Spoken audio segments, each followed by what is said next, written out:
அஸ்ஸலாமு அலைக்கும். Welcome to JJ mams kitchen. எல்லா போலும் இறைவனுக்கு. இன்றைக்கி நம்ம ஒரு இனிப்பு தோசை தான் பார்க்க போகிறோம். இதுவும் மலேசியன் டிஷ்ஷு தாம்மா. நம்ம வீட்டில் இருக்கிற பொருளே வச்சு தான் செய்யக்கூடிய பொருள் தான் இது ரொம்ப சாப்பிட ரொம்ப நல்லாயிருக்கும், ரொம்ப டேஸ்ட்டாக இருக்கும். ஒரு வித்தியாசமாக நீங்கள் உணர்வீங்க. கண்டிப்பாக அதை செஞ்சு பாருங்கள். அதுக்கு முன்னாடி என் சேனல் இது வரைக்கும் சப்ஸ்கிரைப் பண்ணலைன்னா சப்ஸ்கிரைப் பண்ணி பக்கத்தில் இருக்கிற மணி பெல் ஐக்கானை கிளிக் பண்ணிக்கிறேங்க. அப்போ நான் போடுற வீடியோக்கள் ஒன்று வரும். கலர் போடாது, வெறும் பண்டான இலையை மட்டும் அரைச்சி ஊற்றுனது, அது கலர் போட்டது. இப்போ நான் உங்களுக்கு கலர் போட்டதை தான் நான் உங்களுக்கு காட்ட போகிறேன். கொஞ்சோன்னு ஒரு சொட்டு கலர் போட்டிருக்கிறேன். இப்போ வாங்க அதுக்குள்ளே பொருளை வாங்க பார்ப்போம். பொருள் 100 கிராம் கருப்பட்டி, ஒரு 2லேருந்து 3 ஸ்பூனு சீனி, தேங்காய் பூ 150 கிராமு இல்லை 100 கிராம் 150 கிராம் எடுத்துக்கிறேங்க. கொஞ்சம் உப்பு, அப்புறம் பண்டான இலை, அப்புறம் கொஞ்சோன்னு சோள மாவுமா. தண்ணி சும்மா ஒரு 50 மில்லி மட்டும் போடுங்க. போட்டு 100 கிராம் கருப்பட்டியை போடுங்கம்மா. அதில் 2லேருந்து 3 ஸ்பூன் சீனியை போடுங்க.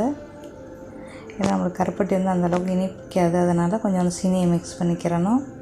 அப்புறம் கொஞ்சமாக உப்பு, பண்டான இலை இருந்தால் போடுங்க, இல்லைன்னா தவிர்த்துக்கிறங்க. அப்புறம் 150 கிராம்மா தேங்காய் பூ. இதுக்கு வெள்ளை தேங்காய் பூலாம் தேவையில்லை, நம்ம சாதாரண திருவுற தேங்காய் பூ போதும். இது நம்ம மிஷினில் திருவுனது தான். நான் அந்த மிஷினை எப்படி செஞ்சாங்கலாம் நான் உங்களுக்கு வீடியோ போட்டிருக்கிறேன். அந்த லிங்கை கீழே கொடுக்குறேன், போய் பாருங்கள். உங்கள் வீட்டில் அந்த பொருளெல்லாம் இருந்தால் கண்டிப்பாக செஞ்சு வீட்டில் வச்சுக்கிறோங்கம்மா. அது ரொம்ப யூஸ்ஃபுல்லாக இருக்கும். அப்புறம் கொஞ்ச நேரம் தண்ணியெல்லாம் வற்றணும். இது நம்ம பூர்ணம் எப்படிமா செய்வோம் அதே மாதிரியே. அப்புறம் வற்றிக்கிட்டு இருக்கையிலே கொஞ்சமாக சோள மாவு, ஒரே ஒரு ஸ்பூனு, சின்ன ஸ்பூனில் சோள மாவு. இது வேணுண்டா போடுங்க, இல்லைன்னா தவிர்த்துக்கிறேங்க. இந்த பூர்ணம் எனக்கு 2 தடவைக்கு வரும்மா. மொத்தம் இது 18 தோசைக்கு, குட்டி தோசைக்கு 18 தோசைக்கு உள்ள பூர்ணம். அவ்வளோதாம்மா. அடுப்பு அடைச்சிருங்க. நீங்கள் ஐஸ்பெட்டில் வச்சுட்டீங்கன்னா உங்களுக்கு ஒரு வாரத்துக்கு கெட்டே போகாது, 10 நாளைக்கு கூட இருக்கும். நான் இது 2 தடவை செஞ்சேம்மா. இப்போ ஒரு 8க்கு செஞ்சுட்டு அப்புறம் ஒரு 8க்கு செய்கிறேன். ரெடி ஆகிடுச்சு. இப்போ நம்ம தோசைக்குள்ளே மாவுக்குள்ளதை பார்ப்போம். பண்டான இருந்தால் போடுங்க, இல்லைன்னா பச்சை கலரை போட்டுக்கிறோங்க. உங்களுக்கு கலர் வேணாட்டா வெறும் வெள்ளையாகவே செய்யலாம், ஒன்றும் பிரச்சனை இல்லைம்மா. ஆனால் இந்த ஊரில் இது இப்படி தான் இருக்கும். பண்டானில் 5-6 இலையை எடுத்து நல்லா வெட்டி தண்ணியை ஊற்றுங்கம்மா. தண்ணியை ஊற்றி நல்லா அரைச்சி ஜூஸ் எடுத்து வடிகட்டிக்கிறங்க. இதில் உள்ள பச்சை கலர் நம்மளுக்கு ஒரு அகத்திக்காய் கலரில் வரும். நம்மளுக்கு இன்னும் கொஞ்சம் தூக்கலாக வேணும்னா ஒரு சொட்டு கலராக போட்டுக்கிறோங்கம்மா. நான் அந்த பண்டான இலையிலேயே என்ன செஞ்சேன், ஒரு சொட்டு, ஒரு திணிக்கோன்னு பிஞ்சு ஒரு சொட்டு கலரு பச்சை கலரை சேர்த்துட்டேன். உங்களுக்கு வீடியோவுக்கு கரெக்டாக கரெக்டாக உங்களுக்கு கலர் வரணுங்கிறதுக்காண்டி நான் பச்சை கலர் கொஞ்சமாக போட்டோமா. அதை நான் உங்கள்கிட்ட வீடியோ எடுக்கலை, நான் அப்புறம் சொல்லுவேன். சரியா? இந்த கலர் தான். திணிக்கோன்னு ஒரு சொட்டு போடுங்கம்மா. முடிஞ்சிருச்சு. நீங்கள் அதுக்குள்ளே பண்டான் இல்லைன்னா கண்டிப்பாக உங்களுக்கு நல்லா பச்சை கலராக நீங்கள் ஊற்றிக்கிறங்க. சரியா? அவ்வளோதாம்மா. அதுக்கப்புறம் மாவை போடுங்க. முட்டையை போட்டு இதெல்லாம் போடணுமா. முட்டை, மாவு, உப்பு, சீனி, பண்டான் அரைச்ச தண்ணி, அவ்வளோதான். இதாம்மா பொருள். சோடாமெல்லாம் கிடையாது, சோடாமெல்லாம் போட வேணாம். ஏன்னா நம்ம முட்டை போடுறோம். முட்டை போட சைவக்காரவங்களாக இருந்தீங்கன்னா, வெஜ்ஜுக்காரவங்களாக இருந்தால் முட்டையை தவிர்த்துக்கிட்டிங்கன்னா கொஞ்சமாக சோடா போடுங்க, இல்லைன்னா கொஞ்சம் பால் போடுங்கம்மா. சரியா? முட்டைக்கு பதிலாக பால் போடலாம். அடிச்சுக்கிறேங்க. அடிச்சுக்கிட்டு கொஞ்சோண்டு உப்பு, சீனி எல்லாத்தையுமே போடுங்க. அவ்வளோதான். நம்ம கலரு தேவைண்டா மட்டும் போடுங்கம்மா, தேவையில்லைண்டா தவிர்த்துக்கிறோங்க. சில ரெசிபிகளுக்கு நம்ம கலரு போட தான் செய்கிறோம், அது அப்படியே நம்ம பழகி போயிட்டோம்.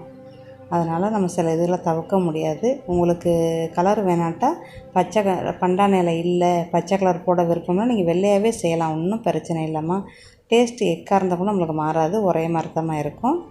அதோட மாவை போட்டு நல்லா கிண்டுங்க. அவ்வளோதான். கிண்டி தோசை பதத்துக்கு செஞ்சிடலாம்.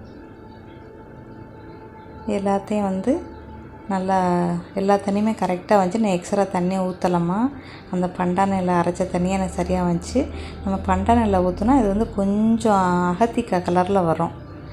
நம்மளுக்கு நல்லா க்ரீன் கலரில் கிடைக்காது. அதனால தான் நான் கொஞ்சோன்னு ஒரு சொட்டு கலர் போட்டோமா. அப்புறம் மிக்ஸி ஜாரில் ஒரு சுற்றிக்கிட்டே கட்டிலாம் எல்லாம் போயிடும். அப்புறம் வடிகட்டிடுங்க. நம்ம எப்படி ஆட்டாமா தோசை செய்ய போகிறோம் அதே மாதிரி செய்கிறதாம்மா இது. உங்களுக்கு புரிஞ்சிருக்கும்னு நினைக்கிறேன். பார்த்திங்களா எவ்வளோ ஈஸியான பொருள்ன்ட்டு? பார்த்திங்களா? அவ்வளோதான். ரொம்ப ஈஸியாக உங்கள் வீட்டில் இருக்கக்கூடிய பொருள் தான்மா எல்லாமே. நம்ம எப்படி ஆட்டா தோசையை கரைப்போம் அந்த மாதிரி கரைச்சிக்கிறோங்கம்மா. சரியா? அவ்வளோதான். அதோட நான் உங்களுக்கு இந்த கடாயிலேயே அப்பச்சட்டி இருந்தாலும் நீங்கள் அதில் ஊற்றி பாருங்கள். நம்மளுக்கு தான் தோசை தான் நம்ம தான் நல்லா சூப்பராக செய்கிறவ தானே எல்லாருமே. நீங்கள் தோசைக்கல்லே செஞ்சிடலாமா. எனக்கு அந்த சட்டி வந்து ரொம்ப கணக்குது, எனக்கு தூக்கி ஆட்ட முடியலை. அதனால் நான் என்ன செய்கிறேன், தோசைக்கல்லே உங்களுக்கு செஞ்சு காட்டுறேம்மா. உங்களுக்கு ஈஸியாக இருந்துச்சுன்னா நீங்கள் வந்து இதிலையே செஞ்சுக்கிறங்க. அந்த வலுவலுண்டு சேப்பு வேணும், அதனால் நம்ம வந்து ஆப்பை வச்சு இது பண்ணாமல் இப்படி செய்யணும்மா. நான் எப்போவுமே என்ன செய்வேன், தோசைக்கல்லே என்ன செய்வேன், ஊற்றி செஞ்சுருவோம்மா. இப்போ நம்ம தோசைக்கல்லை எடுத்தாச்சு, நம்மளுக்கு தோசை தான். அதோட நம்ம இப்படி 2 ஆப்பம்மா, சட்னி ஆப்பம் இருக்குல்ல, அதில் 2 ஆப்பம் எடுத்து ஊற்றி அழகாக நல்லா குட்டி தோசையாக செஞ்சுருங்கம்மா. செஞ்சு உங்களுக்கு எல்லாம் தெரியும், நல்லா அழகாக எண்ணெயை தடவிக்கிட்டு அப்புறம் ஊற்றுங்க. அழகாக விட்ட பிறகு எடுத்து தட்டில் வைங்க. அந்த தட்டில் ஒட்டுன்னு நினச்சிங்கன்னா நீங்கள் என்ன செய்யும், கொஞ்சோண்டு எண்ணெய் தடவிக்கிறங்கம்மா. பிரட்டி போட வேண்டியதில்லை. பிரட்டி போட்டால் அந்த கலர் வந்து நம்மளுக்கு கம்மியாயிரும், அதனால் பிரட்டி போட வேணாம். கொஞ்ச நேரம் வேகட்டும், சிறு தீயிலேயே வைங்கம்மா. எல்லாம் ஒரே அளவு தோசையாக செஞ்சுக்கிறங்க, சரியா? அது வாடு ஊட எடுத்து வச்சுருங்கம்மா. அவ்வளோதான். அப்படியே அடுக்கி விட்ருங்க. ஒன்று மேலே ஒன்று வைக்கும்போது உங்களுக்கு ஒட்டுன்னு பயந்தீங்கன்னா லைட்டாக எண்ணெயை தடவிக்கிறங்க அந்த தோசையில். நம்மளுக்கு வந்து கீழே நம்ம எண்ணெய் தடவி தான் ஊற்றுறோம் தோசை, அதனால் நம்மளுக்கு வந்து ஒட்ட வாய்ப்பு இல்லை. அதுக்கு மேலே பயந்தீங்கன்னா லைட்டாக எண்ணெயை தடவிக்கிறங்க. அவ்வளோதாம்மா, எல்லாத்தையும் சுட்டாச்சு. இதுக்கப்புறம் இப்போ நம்ம வாங்க அந்த பூரணத்தை வச்சு நம்ம செய்வோம். அந்த பூரணம் வந்து மொத்தம் 18 தோசைக்கு உள்ளது, சரியா? நான் இப்போ வந்து வெளிப்பக்கத்தை வந்து உள்ளுக்கு வச்சு, உள் பக்கத்தை வந்து வெளியே வச்சு மடிக்கிறேன். நீங்கள் எப்படி வேணுமோ மடிச்சுக்கிறங்க, அது உங்களோட விருப்பம். அப்புறம் அந்த இன்னொன்று வருது பாருங்கள், நான் அன்றைக்கி செஞ்சது வந்து பண்டாணி இலை மட்டும் போட்டு செஞ்ச கலர் இப்படி இருக்கும். இது வந்து வெளிப்பக்கத்தில் வெளியவே வச்சு, உள்பக்கத்தை உள்ளுக்கே வச்சு மடித்த தோசைமா அது, சரியா? இது செஞ்ச அப்புறம் அது செஞ்சேன், கலர் போடாமல் செஞ்சேன். நான் எப்போவுமே கலர் போட மாட்டேம்மா, வீடியோவுக்காண்டி உங்களுக்கு நல்லா கலராக தெரியணுமேனு சொல்லித்தேம்மா நான் ஒரு சொட்டு கலராக சேர்த்தேன்.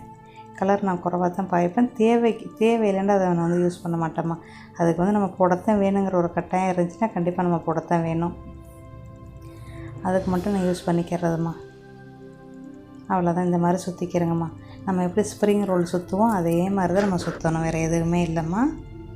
அப்படியே எல்லா தோசையுமே வச்சு சுற்றிக்கிறேங்க. புள்ளைகளுக்கு கொடுக்கும்போது 2ஆக வெட்டி புள்ளைகளுக்கு தட்டில் வச்சு கொடுங்கம்மா. நல்லா எடுத்து விருப்பமாக சாப்பிடுவாங்க. இந்த பொருள் தானே அப்படின்னு உங்களுக்கு ஆச்சரியமாக இருக்குல்ல?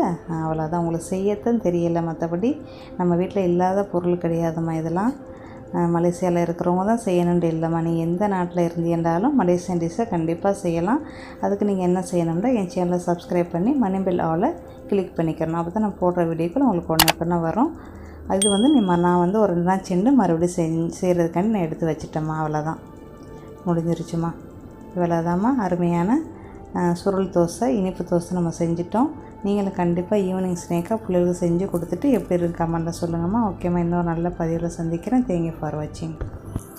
Like, subscribe, JJ Mug's Kitchen. Bye. See you. Bye.